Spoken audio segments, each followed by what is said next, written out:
oportunidad les doy la bienvenida a un nuevo episodio del video podcast La Suma de Designers. El día de hoy tengo como invitada a Mariana Valenzuela desde Chile. Ella es Cluster Lead en LATAM. Tuve la suerte de coincidir y de conocer a Mariana hace unos meses en Valdivia, en el 9.5, donde presentó una charla muy inspiradora sobre liderazgo. Y hoy venimos a hablar de otro tema más enfocado en realidad en las transiciones de roles en los espacios laborales y que justamente hace poco pasó por un proceso similar con estos nuevos retos que asumió en LATAM. Así que vamos a ver cómo entra en este tipo de procesos y de temas cuando se incorporan nuevas personas al equipo o transicionan en sus roles. Así que bienvenida Mariana, feliz de que estés aquí con nosotros. Cuéntanos un poquito sobre ti, quién eres y qué haces. Gracias, Ale. Estoy muy contenta de poder participar también en tu podcast. Sé el impacto que tiene en nuestra comunidad latinoamericana, así que te agradezco un montón. Bueno, yo además de ser UX Cluster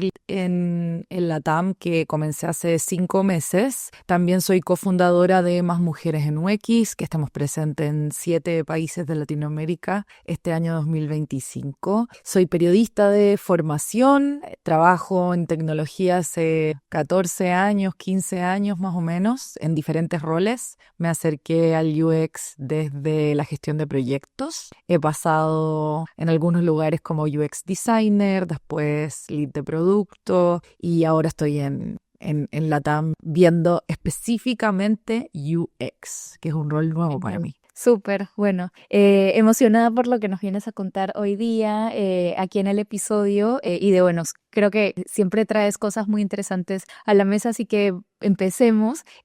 Como decía, este tema de la transición de roles es algo que tú misma has vivido hace poco, así que si quieres empecemos tal vez como contándonos cuál ha sido ese proceso por el que pasaste en la empresa y cómo fue la incorporación a este nuevo rol que estás asumiendo ahora. Sí, para mí ha sido un desafío este nuevo rol porque es un rol que yo nunca había ejercido al 100%. Lo más cercano a este rol como lead de diseño de experiencia eran mis últimos 5 años trabajando como lead de producto y experiencia, donde yo lideraba un equipo que era mucho más multidisciplinario, donde yo tenía perfiles de producto, perfiles de agilidad, perfiles de diseño, hasta front designers tuve en mi equipo. Entonces era mucho más amplio y yo estaba muy enfocada en el desarrollo de producto, como este gran proceso que se conectaba con el equipo de tecnología y nosotros entregábamos valor a los clientes. En cambio, ahora estoy solo en experiencia y ha sido muy entretenido conocer primero las dinámicas a nivel corporativo que existen adentro de LATAM. Yo hace muchos años que no trabajaba en una empresa tan grande, por lo tanto ingresar a un rol como este, yo creo que quizás cualquier rol dentro de una gran corporación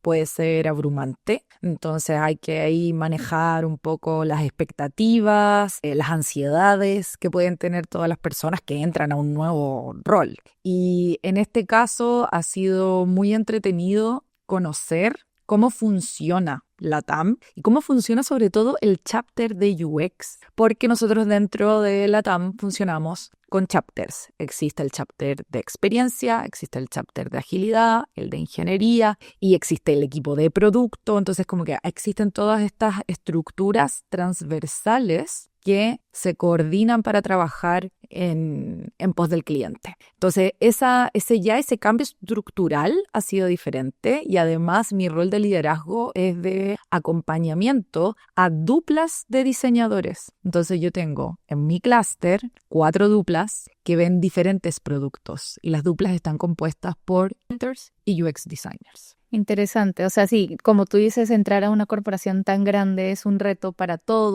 para cualquier persona que ingresa a una organización, pero y ahí no sé desde tu rol como líder si has notado como algunas particularidades ya desde tu perspectiva líder, como digo, que hay cosas adicionales que tomar en cuenta cuando recibes o entras a un equipo que, bueno, como dices, ya tienes duplas y qué aspectos consideras que como líder puede afectar o impactarte dentro de la gestión que vas a tener con el equipo. Sí, para mí, yo me hice un favor, me lo prometí cuando ingresara a mi próximo trabajo Esto me lo prometí antes de entrar a la TAM, sin definir qué era la TAM.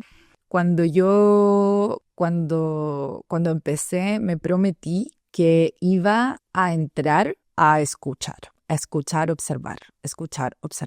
Creo que sigo en eso. También estoy ya en la parte también de hacer, pero estuve y sigo muy enfocada en tratar de entender qué es lo que está pasando en mi contexto. Hay múltiples contextos, porque esta organización también tiene muchísimas capas y desafíos. Entonces, cuando entré, una de las primeras cosas que quería hacer era escuchar de cómo se llevaban los productos, cuáles eran los procesos de trabajo, quién hacía qué relación tengo que tener con cada persona, con quién tengo que construir relaciones. Y eso fue un trabajo de investigación que todavía continúa porque no he logrado todavía conocer a todas las personas con las que me relaciono.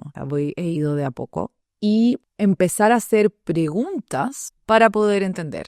Mis duplas, las que trabajan dentro de mi clúster, estuvieron muy acostumbrados durante los últimos meses a lo que yo solo preguntaba, más allá de quizás darles tantos nuevos inputs o visiones. Muchas veces yo me enfocaba mucho en tratar de entender lo que me estaban contando. Entonces les pedía mucha paciencia, sobre todo a ellas y ellos, les pedía mucha paciencia porque era mi afán, y es todavía mi afán, entender para poder quizás proponer o para mejorar.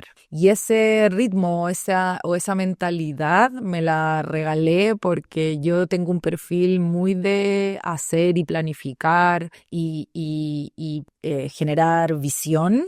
Un poco como perseguir hacia dónde tenemos que ir y dar con todo, y me dije como yo no puedo entrar con ese ímpetu a una empresa tan grande, en este caso, donde existen tantas dependencias entre diferentes productos, entre procesos, entre incluso relaciones, te diría, que me autoexigí escuchar mucho tiempo y sigo en eso. Y ha sido muy interesante porque también le pone otro ritmo al proceso de onboarding. Una de las primeras cosas que yo veía con mi lead, que es la head de UX, que es Darcy Vergara, que lleva muchos años ahí, yo le preguntaba como, ¿por dónde empiezo? Y Darcy me decía, onboarding cultural. Y estuve semanas viendo videos, leyendo artículos, onboarding cultural. Y me pareció, yo sé que es muy importante, no sé si había sido tan consciente de que fuese un proceso tan largo y tan de unifoco, porque yo mientras estaba en ese proceso de onboarding cultural no estaba involucrándome todavía con la operación, ni con los diseñadores, ni con mi equipo, estaba solamente en onboarding. Entonces, la cultura es tan importante que permee en roles de liderazgo que se nos asigna tiempo al momento de entrar para que solo le pongamos foco a eso. Y que no todas las empresas tienen la suerte de que se les separe ese tiempo que es totalmente necesario para las personas acostumbrarse y entender, más que acostumbrarse, entender es la cultura a la cual están ingresando para que su rol de liderazgo se desempeñe correctamente y se adapte o se familiarice con esa cultura que tiene la organización. Y algo, bueno, ahorita ya que estás mencionando el tema del onboarding y tal vez como para ampliar no solamente la parte cultural, sino también el onboarding hacia el mismo equipo de diseño al que ahora pertenecía. ¿Cómo fue o cómo aportó ese proceso y que recibiste y que tal vez te ayudó a una rápida adaptación o entendimiento del equipo? O sea, ya empecemos a hablar como en términos que un proceso súper importante de DesignOps es justamente el onboarding. Entonces, ¿cómo fue tu experiencia con esto? Exactamente. Sí, yo seguí un onboarding que está estructurado por el equipo de UX, y además hay un onboarding para liderazgos que también está estructurado por el equipo de agilidad. Entonces tuve que ir complementando ciertas cosas, y al comienzo, cuando entré, me tiré un piquero al onboarding de UX porque necesitaba armarme un panorama de dónde estaba parada Eso era realmente lo que yo más necesitaba. ¿Dónde estoy parada? Para la derecha, para adelante, para atrás, para arriba, para abajo. ¿Qué cosas hay? ¿Quiénes están? Y en esas primeras semanas, además del onboarding de liderazgo, o de cultura, hay un onboarding de procesos, de el sistema de diseño que nosotros ocupamos, también de métricas, de qué es lo que hace cada equipo transversal, como el hub de investigación que está dentro del chapter de UX.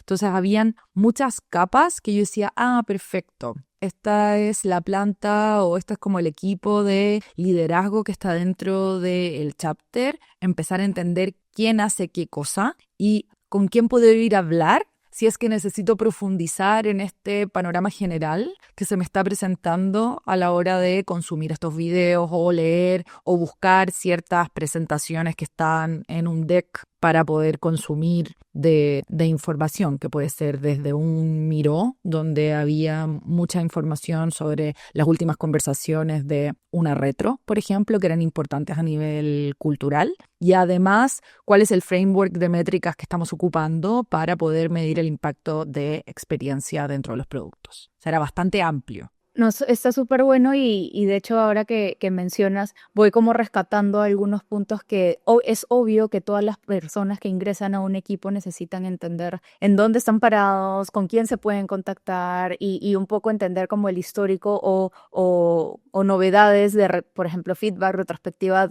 que hace poco ha sucedido en el equipo, ¿no?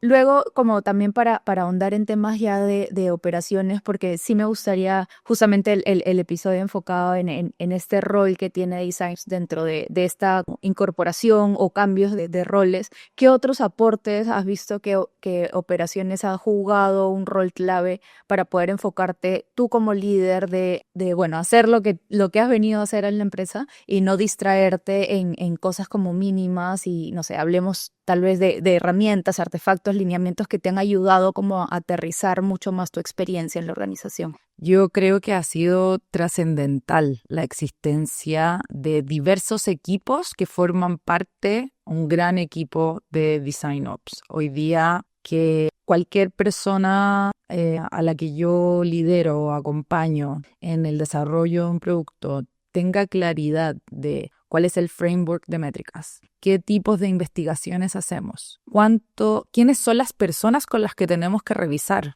por ejemplo, un brief de investigación, cuánto tiempo se demora una persona en revisar un brief de investigación. Cosas que van hasta el detalle como ese tipo de cantidad de días o que hay que hacer para poder consultar una base de clientes para que nos puedan responder una encuesta. A la vez, cómo el sistema de diseño agiliza nuestros procesos y cómo se puede utilizar, por ejemplo. Que el sistema de diseño hoy día tiene integrantes, como debe ser, de diseño y además hay desarrolladores. Entonces hay una mirada muy integral de toda la potencia que tiene ese sistema de diseño. Y además está contenido adentro. Está el equipo de contenidos donde tenemos diferentes roles en el chapter de UX. Aquí voy a salirme un poquitito. Dentro de estos liderazgos del chapter existen SMEs, que son los Subject Matter Experts. Uno de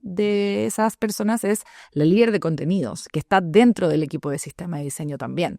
Entonces, hay un montón de lineamientos que para mí hoy día como líder de UX, que veo cosas quizás más técnicas, que ya están definidas, ya están decididas, ya existe, ya hubo alguien que las pensó, que las probó, las iteró, que ya... Y lo centralizó también. O sea, imagínate la documentación después de todo esto, además que ya está centralizado y está permeado, o sea, todo el chapter sabe que existen estos tipos de lineamientos. Para mí, a la hora de entrar a liderar un equipo y que exista toda esa riqueza de cómo trabajamos, es ideal, porque me permite a mí concentrarme donde sí tengo que estar, y eso probablemente es mucho más en trabajar en la velocidad de la dupla UX y cómo la dupla UX está inmersa dentro de un squad de desarrollo de producto. Cómo acompañar a esa dupla Y además me da la posibilidad de enfocarme en iniciativas más estratégicas,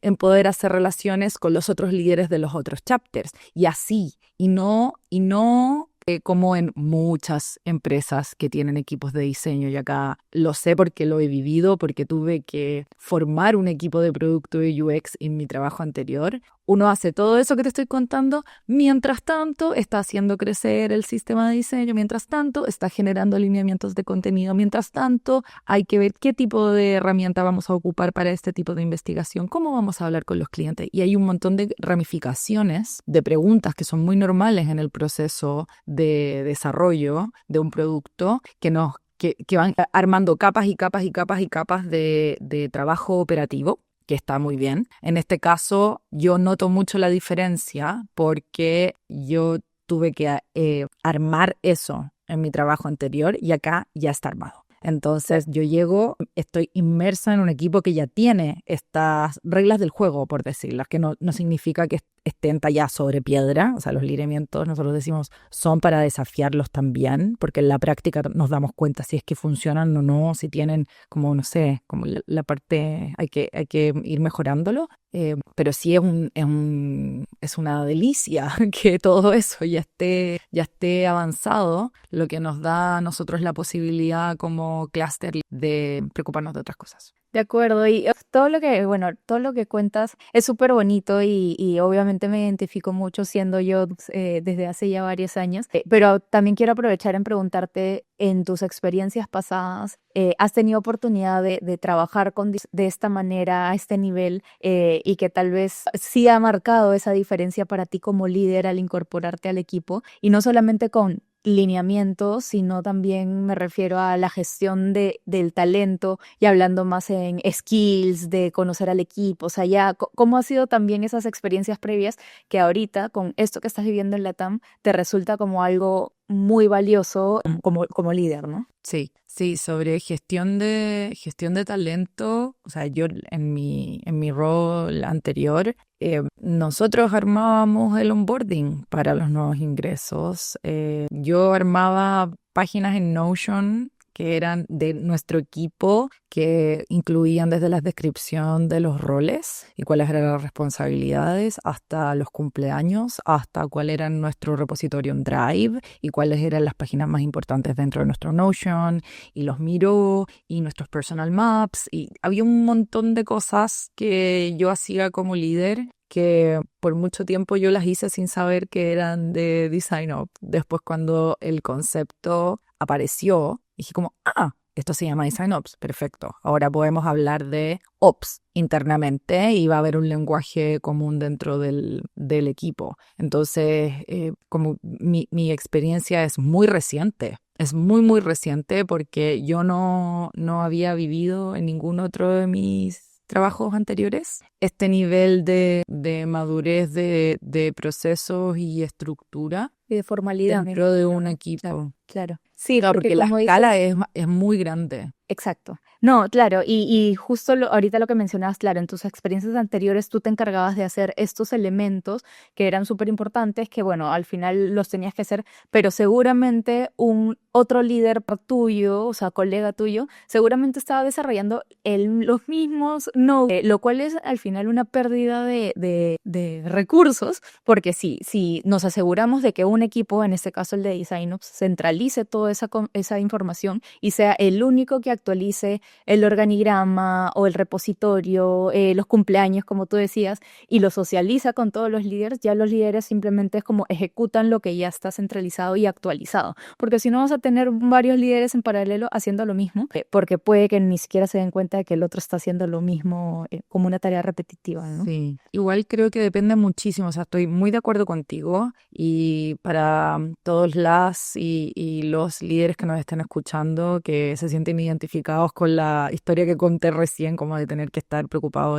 hasta de los cumpleaños, es muy normal. Y depende claramente del nivel de madurez del equipo. Y aquí no hablo solamente del equipo de diseño, todos los equipos, porque había cosas que yo podía avanzar a la par con la líder de People and Culture que estaba dentro de Prey, que es la empresa donde yo trabajaba antes, y ella me acompañaba y me guiaba porque era un momento de mi equipo en la que yo podía invertir en eso, porque llegó un momento donde nos empezamos a dar cuenta que estábamos perdiendo demasiado tiempo haciendo procesos de onboarding uno a uno y empezamos a documentar. Y yo me empecé a dar cuenta que las conversaciones con mi equipo se me perdían en el aire. Así que empecé a documentar en un backlog las cosas que teníamos pendientes como equipo, ni siquiera con el desarrollo del producto. Y ese tipo de cosas que se van como acumulando denotan con un foco y una liberación de tiempo, creo yo, en la que tenemos la capacidad para ponerle importancia, para darle importancia, que yo creo que es algo que pasó, que lo quiero hacer quiero hacer el símil con el proceso del equipo de diseño, con el equipo del Chapter UX de LATAM Airlines, que también ha sido un proceso largo. Esto que yo les estoy contando que suena tan maravilloso para quienes venimos de empresas más pequeñas, donde Design Ops éramos nosotros mismos hacíamos todo, lideramos, hacemos Design Ops al mismo tiempo. Ha sido un proceso de muchos años dentro de LATAM, crear este equipo, porque antes no había estructura fija. Una vez que se armaron los chapters, se empezó a avanzar en ciertas cosas e incluso había tantas cosas que hacer más del trabajo que también incluso se tomó la decisión de no tener un equipo de Design Up. Y en la medida en que el hub de investigación empezó a tener más preponderancia, porque antes el hub de investigación hacía todas las investigaciones para los productos. En cambio ahora la investigación la hacen las duplas, pero con el apoyo del hub de investigación. Entonces ha habido mucha evolución del hacer. O sea, fueron quemando etapas. Y hoy día existe, después de haberse 2025, yo te diría que existen ya 4 años entre que no había nada a hoy, donde existe tanto el sistema de diseño con contenido incluido, existe un equipo nuevo que se llama Design Continuous Improvement, también que está ayudando nos están ayudando a nosotros, los líderes, a hacer nuestra pega de la mejor manera posible. Trabajo en Chile, por si acaso. O sea, me acaba de salir un chilenismo. Y ha sido muy lindo ver porque hay un nivel de trabajo técnico y de factura y de ojo en los perfiles que hay adentro de todas las personas que trabajan dentro de Design Ops, que es envidiable. Ojo que yo no tengo, porque yo no tengo ese perfil, yo soy mucho más generalista. Los chicos que trabajan, todos los equipos que trabajan dentro de este gran equipo de Design son los mejores en su área, con un nivel de detalle y de precisión y de conocimiento y de manejo de operación que es muy alto. Muy alto. Entonces, por eso te digo que para mí ha sido muy, muy bueno, porque yo he vivido en carne propia cómo esa operación, que a lo que ellos se dedican al 100%, para un liderazgo en diseño o en producto, te quita mucho tiempo, mucho tiempo. Y no quiere decir que sea menos valioso, es extremadamente valioso, pero cuando tienes una cantidad de focos y responsabilidades que van desde lo macro a lo micro te come. Y aquí quiero hacer así como volver al punto inicial de lo que estábamos hablando de las transiciones. Una de las grandes cosas cuando hay procesos de transición es confiarse de que la operación es donde uno tiene que estar. Y no es así. O sea, tomar un rol de liderazgo en la empresa que sea, hay una solicitud implícita que está relacionado al pensamiento estratégico. O sea, los liderazgos tienen que apuntar hacia allá, a poder mostrar una visión, a poder dibujar un futuro al que tenemos que caminar todos juntos, inspirar. Si estoy preocupada de si era el verbo A o el verbo B, esa decisión al final ocupa un espacio, una carga mental que te impide como estar en el mundo de las ideas, quizás. Es otro tipo de mindset el que hay que tener, y ahí es donde está ese equilibrio tan grande que hay que tratar de también de tener cuando uno se enfrenta a un cambio de trabajo. Y aquí yo creo que los aprendizajes que yo he tenido en este proceso van más allá de que sea la transición a un rol de liderazgo de diseño. Para mí yo creo que ha sido más impactante entrar a un rol de liderazgo en una empresa grande. Y que creo que eso ya me lo llevo a mí porque tiene que ver con mi contexto real, pero lo que yo he aprendido como mirando, tratando de observar este proceso de transición es aplicable a cualquier persona que se cambia de trabajo o que le ofrecen otro rol dentro de una misma empresa. Esto de entender que lo que te sirvió antes probablemente aquí no aplique. Como ahí uno es el primer gran desafío, tratar de, cuando uno dice, yo he construido mi cajita de herramientas que me ha hecho muy exitosa durante los últimos 15 años, así que la voy a abrir y voy a sacar todas mis herramientas y las voy a tratar de aplicar en este nuevo lugar. Y cuando uno es como tratar de meter un cuadrado adentro de un círculo, como los juegos de los niños. Bueno, no necesariamente aplica.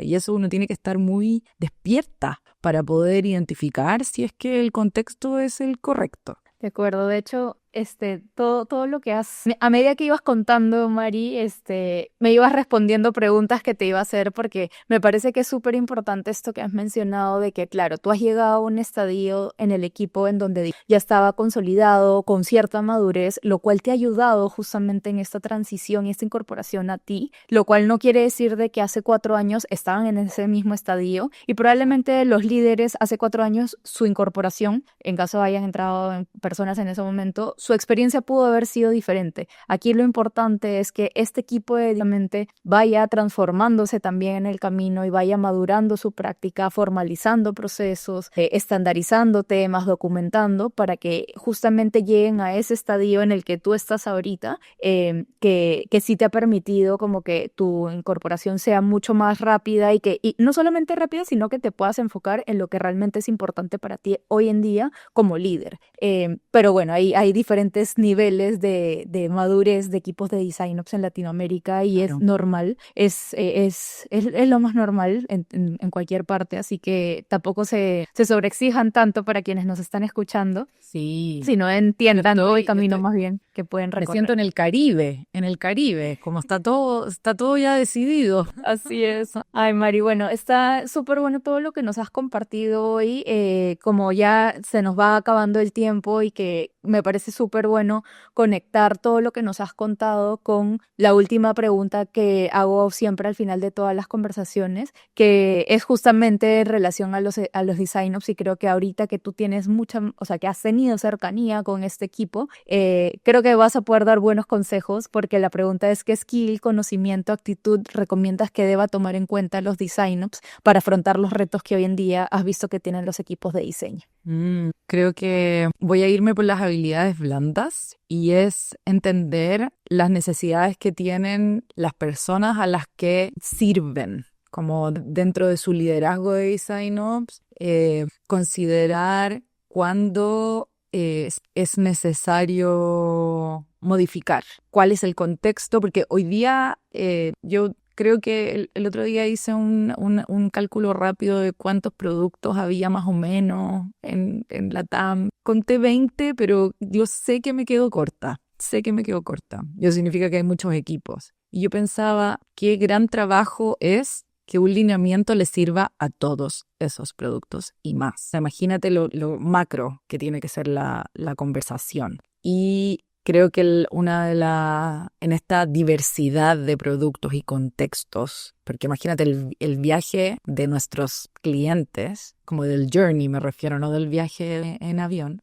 es tan diverso y tiene tantos puntos diferentes que todo lo que se construye también tiene que estar pensado para poder modificarse dependiendo de esa, como de esa bajada, de esa aplicación, implementación en un momento particular. Creo que esa conciencia probablemente es muy liberadora para una persona que trabaja en Design Ops, porque yo me acuerdo cuando yo empecé a trabajar en diseño y amaba tanto mis entregables y que no me cambien mi entregable, porque mi entregable está hermoso. Design Ops, uno no puede tener esa actitud que yo tenía cuando era más joven, porque si no pasarían rabiando y lo pasarían muy mal. Entonces creo que esa flexibilidad, tanto de flexibilidad como de tener un cerebro plástico, adaptable y además flexibilidad en,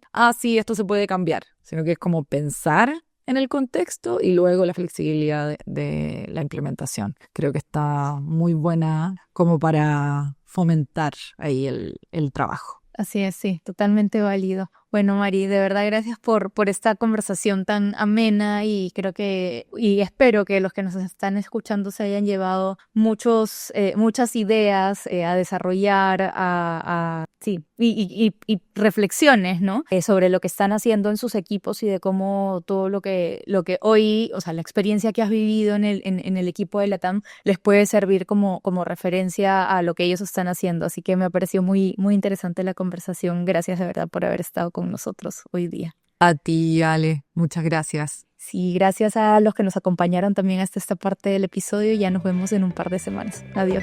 Chao, chao.